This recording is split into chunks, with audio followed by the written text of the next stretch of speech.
दोस्तों स्वागत है आप सभी का तंवर राजपूत वेल्थ में। और जैसा कि मैंने आपको कल ही बताया था, कल के एनालिसिस में बताया था कि अगर इसका हाई ब्रेक कर देता है, इस कैंडल का हाई ब्रेक कर देता है, तो यहाँ पर आप देखोगे निफ्टी बैंक निफ्टी का हम चार्ट देख रहे हैं और वन डे का चार्ट लगाया है, तो यहाँ पर आप देख सकते हो। तो यहाँ पर मैंने आपको कल समझाया था कि अगर मार्केट को ऊपर जाना है, देखिए ये वाला जो इनडिसीजन कैंडल है, इनडिसीजन मतलब यहाँ पर कोई भी निर्णय नहीं हो रहा है कि बायर से क्या करे, सेलर से क्या करे, कुछ भी समझ में नहीं आ रहा था। और मैंने बोला था कि यहाँ से अगर इसका हाई ब्रेक करेगा तो मार्केट क्या कर सकता है, ऊपर जा सकता है। लेकिन हाई ब्रेक करने के दो तरीके होते हैं। देखिए अगर मान लो ये कैंडल है, ये वाला कोई कैंडल है, ये वाला कोई कैंडल है, इसका हाई ब्रेक करना है, इसका हाई ब्रेक करना है ये, अब मार्केट सीधे यहाँ ओपन हो जाएगा, तो फिर मार्केट ये हाई नहीं माना जाएगा ना। ये इस तरह से हाई ब्रेक किया मतलब क्या हो गया, एकदम दूरियां बन गई। तो इस दूरी को मिटाने के लिए फिर से उसको नीचे आना ही पड़ता है। जब यहाँ से दूरी को मिटाने के लिए वापस नीचे आया, फिर मार्केट ऊपर जा सकता है। तो यहाँ से पहली चीज़ तो आपको ये समझ में आ गई कि इस कैंडल पर मैंने कल आपको बता दिया था कि ये हाई और ये लो, ये दोनों में से अगर एक ब्रेक करेगा तो यहाँ से कंडीशन आपको देखने को मिल सकती है कि क्या करना है। अब यहाँ पर अगर हम बात करें तो यहाँ पर अभी आप आज क्या देख रहे हो, कल के लिए आप क्या देख रहे हो, तो पिछला दिन का हो गया। अभी आपको क्या करना चाहिए, तो क्या करना चाहिए यहाँ पर आपको समझ में आना चाहिए कि यहाँ पर देखो अभी ये 20 मूविंग एवरेज के आसपास आ गया है। उसके बाद में यहाँ से क्या हो रहा है, एक रिजेक्शन हो रहा है। अभी इसको सस्टेन करना है तो यहाँ इसका हाई ब्रेक करके इस पर सस्टेन करना चाहिए, या फिर यहाँ पर ओपन होकर इस तरह से हाई ब्रेक करना चाहिए, तभी जाके मार्केट में आगे चल के एक अच्छा सा मोमेंटम आपको देखने को मिल सकता है। अभी इसी चार्ट को अगर हम लोग देखेंगे तो यहाँ पर इसको थोड़ा सा टाइम फ्रेम कम करेंगे, क्योंकि समझने के लिए हर चीज़ का टाइम फ्रेम देखना बहुत ज़रूरी है। देखिए सीखने के लिए ऐसा नहीं है भाई, आपको नहीं सीखना एक बात अलग है। देखिए सीखने के लिए आपको एनालिसिस करने में क्या जा रहा है, आपका जो टाइम पीरियड है मान लो 15 मिनट का है, तो 15 मिनट है या 1 घंटे का आपका है या 5 मिनट का, उसी को देखना है आपको। लेकिन देखिए सीखने के लिए ना तो अच्छी चीज़ें होती है कि आपको जितना टाइम फ्रेम मिले उस पर अच्छा सा एनालिसिस करो ताकि समझ में आए। देखिए अब यहाँ पर आप देखोगे आया, सस्टेन नहीं कर पाया, नीचे चला गया, फिर से आया, सस्टेन नहीं कर पा रहा, फिर नीचे चला जाएगा, फिर से आएगा, सस्टेन नहीं कर पाएगा, फिर नीचे चला जाएगा। इस तरह से ये मोमेंटम यहाँ पर बना रहेगा और फिर जाके एक अच्छा सा मोमेंटम यहाँ पर दिख सकता है। तो यहाँ पर आप देखोगे एक बार टेस्ट कर चुका है, 2 बार, जैसे ही इनका हाई ब्रेक होगा, ये वाला इस कैंडल का हाई ब्रेक होगा या फिर इसके बाद एक और इस तरह से हाई बनेगा, उसका हाई ब्रेक होगा, तब जाके एक अच्छा सा मोमेंटम आगे देखने को मिल सकता है। तो यहाँ पर आपको दिख रहा होगा।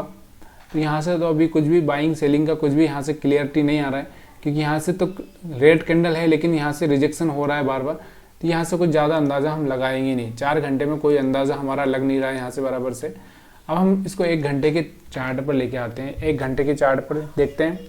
तो यहाँ पर 1 घंटे के चार्ट पर आप देखोगे, 1 मिनट थोड़ा सा इंटरनेट स्लो चल रहा है तो मैं इसको रिफ्रेश कर देता हूँ। तो यहाँ पर 1 घंटे के चार्ट पर आप देखोगे तो आपको समझ में आएगा कि 1 घंटे में क्या दिख रहा है। अब यहाँ पर मैं 1 घंटे के चार्ट पर लगा देता हूँ आपको, 1 घंटे के चार्ट पर। तो यहाँ पर 1 घंटे के चार्ट पर आपको दिख रहा होगा, क्या दिख रहा है, समझ में आ रहा होगा कुछ? तो प्लीज़ यार थोड़ा समझ में आ रहा है तो कमेंट करके बताइए।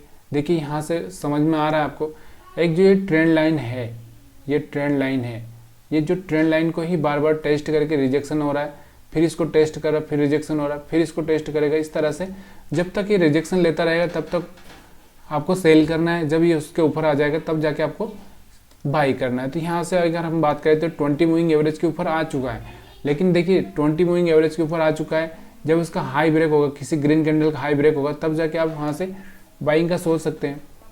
तब तक तो यहाँ पर आप देखोगे हैंगिंग मैन ही बना था, यहाँ पर भी आप दिख रहा होगा आपको, एक रेड कैंडल बनी, उसके बाद ये देखो इतना एक सेलिंग का रेड कैंडल है, उसके बाद मार्केट रिट्रेस करता ही आपको पता है, उसके बाद में यहाँ से एकदम नीचे गिरता है और यहाँ से आपको दिख रहा होगा कि हैंगिंग मैन है। अगर इसके ऊपर सस्टेन ये लो ब्रेक नहीं करता तो हम लोग समझ सकते थे कि यहाँ से एक बाइंग कर सकते हैं, क्योंकि यहाँ से एक हैमर बन चुका है। हम जब इसका लो ब्रेक नहीं करता तो हम इसको क्या समझ सकते थे, हैमर समझ सकते थे। लेकिन यहाँ से हाई तो ब्रेक किया इसने लेकिन सस्टेन नहीं कर पाया, तो हम इसको क्या बोलेंगे, हैंगिंग मैन ही बोलेंगे, ठीक है। या फिर यहाँ पर आपको ये जो 2 कैंडल एक साथ बनती है उसको क्या बोलते हैं, आपको मुझे कमेंट करके बताना है अगर आपको समझ में आता है तो। और उसके बाद में अगर हम 1 घंटे में चार्ट पर बात करें, देखो यहाँ से 2 कैंडल, एक रेड बना है, यहाँ से फिर से मार्केट अगर ये लो ब्रेक करेगा तो मार्केट नीचे की साइड में जा सकता है।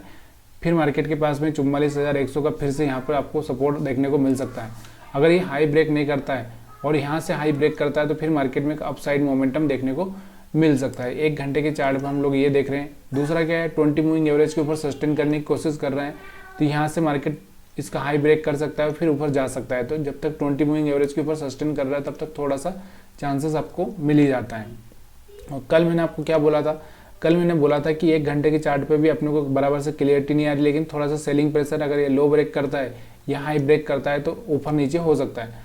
तो देखो यहाँ से हाई ब्रेक किया था तो ऊपर की साइड में जंप मारा, यानी कि ऊपर गैप अप ओपन हो गया। अब उसमें क्या करें, मतलब मार्केट में मोमेंटम ही नहीं दिया। अब 15 मिनट के चार्ट पर अगर हम देखते हैं इसको, तो 15 मिनट के चार्ट पर आप देखो, तो 15 मिनट के चार्ट पर आपको क्या समझ में आ रहा है। यहाँ पे 15 मिनट के चार्ट पर आप देख सकते हो कि देखिए ये एक रेंज बन गई थी, इस रेंज को ब्रेक किया। अब मार्केट फिर से 20 मूविंग एवरेज को टेस्ट कर रहा है। अगर ये टेस्ट में यहाँ से रिजेक्शन ले लेता है और इसका लो ब्रेक कर देता है तब तो आपको एक अच्छा सा मोमेंटम देखने को मिल सकता है। अदरवाइज ये क्या करेगा, यहाँ से रिजेक्शन लेगा, फिर नीचे आएगा, फिर हाई लो ब्रेक नहीं करेगा और फिर रिटर्न हो जाएगा। इस तरह से ही कंडीशन बन सकती है। तो यहाँ पे जब तक इसके ऊपर 20 मूविंग एवरेज के ऊपर सस्टेन ना कर जाए या फिर कोई रेड कैंडल इस तरह से लोअर लो ब्रेक ना कर दे, तब तक आपको यहाँ पर सेल भी नहीं करना है। तो कल भी तो आपको थोड़ा सा केयरफुली रहना है। उसके बाद अगर हम बात करें यहाँ पे 5 मिनट के चार्ट पर, तो हम बैंक की निफ्टी का कर रहे हैं। तो स्टॉप लॉस हंटिंग की अगर हम बात करें तो स्टॉप लॉस हंटिंग में अगर हम यहाँ पर आपको दिख रहा होगा, तो यहाँ से जो बायर्स है, यहाँ पे जो सेलर हैं, अब यहाँ पर जो सेलर बैठे हैं, तो ऊपर की साइड में सेलर बैठे हुए और नीचे की साइड में थोड़े बहुत कुछ बायर्स आए होंगे यहाँ पर, और पहले के बायर्स यहाँ पर बैठे हुए हैं। तो आपको ध्यान देना है इस पर और इस पर, ये 2 मेन चीज़ें हैं। तो यहाँ पर जो यहाँ पर आप देखो कि मार्केट यहाँ पर इनको हिट कर देता है, ग्रीन कैंडल बनाता है, तो फिर मार्केट ऊपर की साइड में जा सकता है। अगर मार्केट यहाँ वो ऊपर खुल जाता है तो यहाँ से रेड कैंडल बनाता है तो थोड़ा नीचे की साइड में आने की कोशिश कर सकता है। और अगर यहाँ पे फ्लैट ओपनिंग हो जाती है, यहाँ पर ओपनिंग हो जाती है, तो फिर एक अच्छा सा मोमेंटम दोनों साइड में नीचे जाके एक अच्छा सा रेंज आपको मिल सकता है, क्योंकि फिर मार्केट थोड़ा सा नीचे भी आ जाएगा और फिर ऊपर भी चला जाएगा। तो यहाँ से एक 200-300 पॉइंट का एक अच्छा सा रेंज आपको देखने को मिल सकता है। तो कल के लिए सबसे पहला दिमाग में क्लियर क्या होना चाहिए, स्टॉप लॉस। यहाँ पर स्टॉप लॉस है और यहाँ पर स्टॉप लॉस है, इस 44,400 के आसपास, और यहाँ पे हम बात करेंगे तो 44,550 के आसपास के स्टॉप लॉस है। यहाँ पर भी कुछ स्टॉप लॉस है क्योंकि यहाँ पर भी कोई सेलिंग करके गया है, तो 600 भी आप समझ लीजिए ये वाली एक रेंज, और यहाँ पर एक नीचे वाली रेंज। उसके बाद बायर्स नीचे भी बैठे हुए हैं, ठीक है। तो ये बैंक निफ्टी का चार्ट है, इसके हिसाब से आपको ट्रेडिंग करना है। और कल यहाँ पर आप देखोगे तो यहाँ से ये रेजिस्टेंस है, इस रेजिस्टेंस को जाकर अगर फिर से रिजेक्शन लेता है तो भी एक यहाँ से अच्छा सा मोमेंट नीचे की साइड में देखने को मिल सकता है। तो यहाँ से जाके अगर कोई रेड कैंडल बनता है तो मार्केट फिर से नीचे भी आ सकता है, और इसके ऊपर जैसे ही सस्टेन करने लगेगा, देखिए हायर हाई यहाँ से कोई ब्रेक करेगा तब जाके एक अच्छा सा मोमेंट ऊपर की साइड में देखने को मिल सकता है। तो इस बैंक निफ्टी में आपको कुछ समझ में आया होगा तो प्लीज़ कमेंट करिएगा। और अब हम निफ्टी 50 को भी देख लेते हैं। निफ्टी 50 में हम लोग पूरा 1 डे में ही चलेंगे, क्योंकि 1 डे से थोड़ा सा कैंडल देखने से क्या होता है, देखिए मैं क्या बोल रहा हूँ कि आपको यहाँ से मैं 1 डे का कैंडल क्यों दिखा रहा हूँ, मैं तो आपको सिर्फ 5 मिनट का कैंडल दिखा देता। स्टॉप लॉस हंटिंग आपको मेरे को सिखानी ही है तो मैं 5 मिनट में आपको बता देता, लेकिन मैं आपको एक चीज़ें सिखाने की ये कोशिश कर रहा हूँ कि आप जो देखोगे ना तो यहाँ से आपको क्लियर नज़र पड़ता, मतलब जैसे कि हम देखते हैं ना आगे तक देखते हैं, जैसे अभी हम अपनी आंखों से तो थोड़ा सा देख सकते हैं, लेकिन अगर हम लेंस से लगा के देखें, दूरबीन जिसको हम बोलते हैं, उससे देखें तो हम दूर तक देख सकते हैं। तो ये वाली जो कैंडल होती है वो दूरबीन का काम करती है। तो यहाँ से आप देखोगे तो यहाँ से आप दूर तक देख सकते हो। अगर इसका हाई ब्रेक होता है तो मार्केट ऊपर तक जा सकता है, लेकिन अगर हम लोग खाली 5 मिनट का कैंडल देखेंगे तो हम दूर तक नहीं देख सकते। 1 घंटे का कैंडल से भी हम दूर तक नहीं देख सकते। तो बड़ी कैंडल, ये जो 1 डे का पूरा है उससे हम लोग दूर तक देख सकते हैं। अभी दूर तक देखने में अभी ये जो कैंडल बनी है, यहाँ से आपको ये कैंडल थोड़ी सी हैमर जैसी दिख रही है। हैमर जैसी तो इतनी हैमर नहीं है, क्योंकि यहाँ से इसका बॉडी इतना डबल तो नहीं है, 2-3 हिस्सा होना चाहिए, लेकिन फिर भी एक तरह से रिजेक्शन मिल रहा है, नीचे से थोड़ा सा रिजेक्शन मिल रहा है। दूसरा ये वाला जो हाई है इसको सस्टेन करने की कोशिश कर रहा है। जब भी इसका हाई ब्रेक होगा तो एक अच्छा सा मोमेंटम अगर टेस्ट हो सकता है।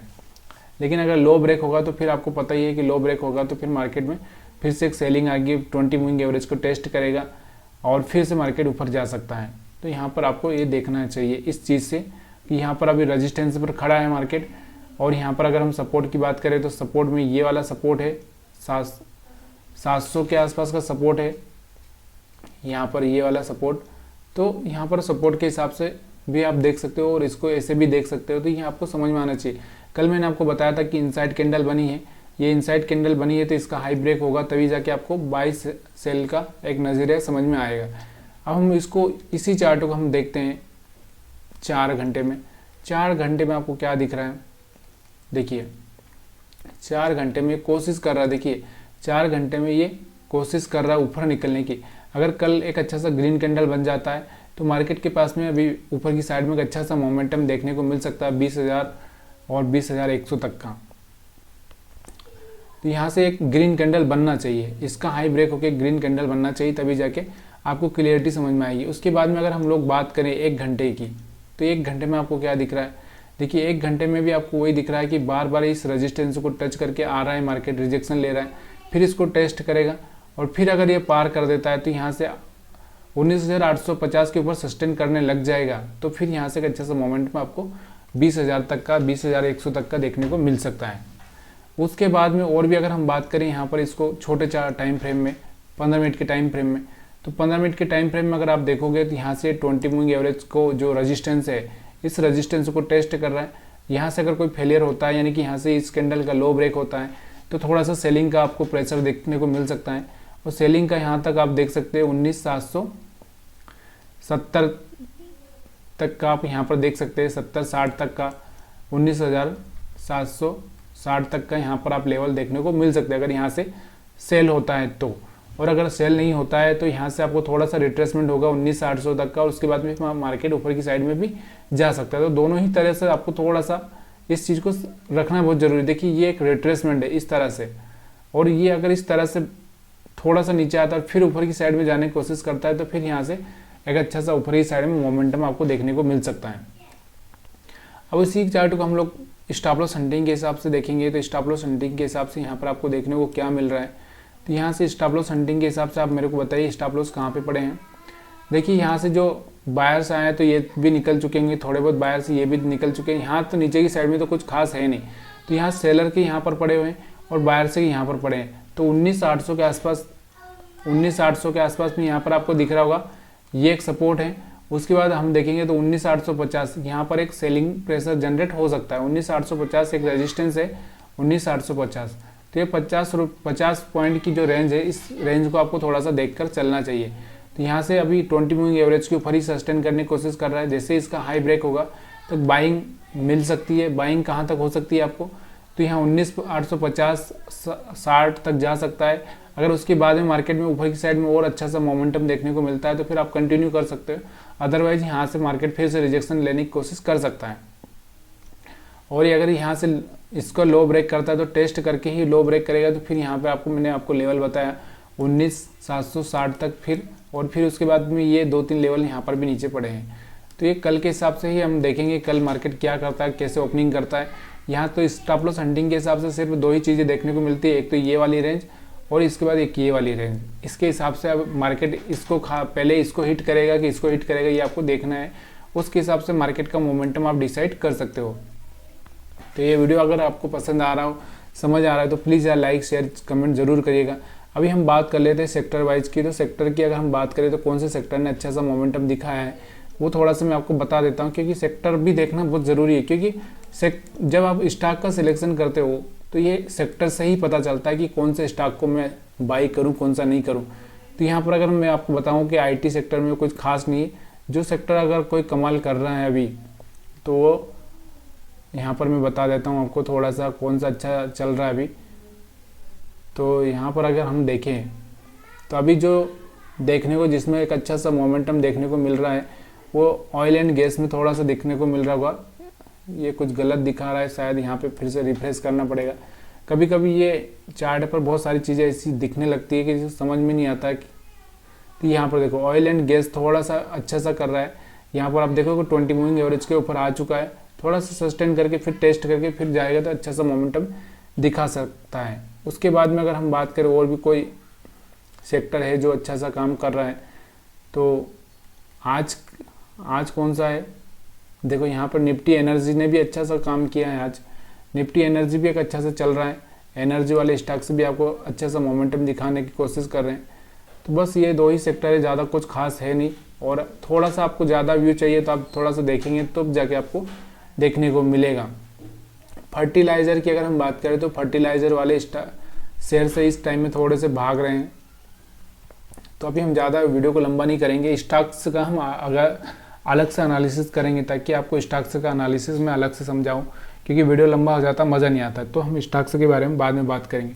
तो आप सभी का वीडियो देखने के लिए बहुत बहुत धन्यवाद। वीडियो पसंद आया तो लाइक शेयर कमेंट जरूर करिएगा।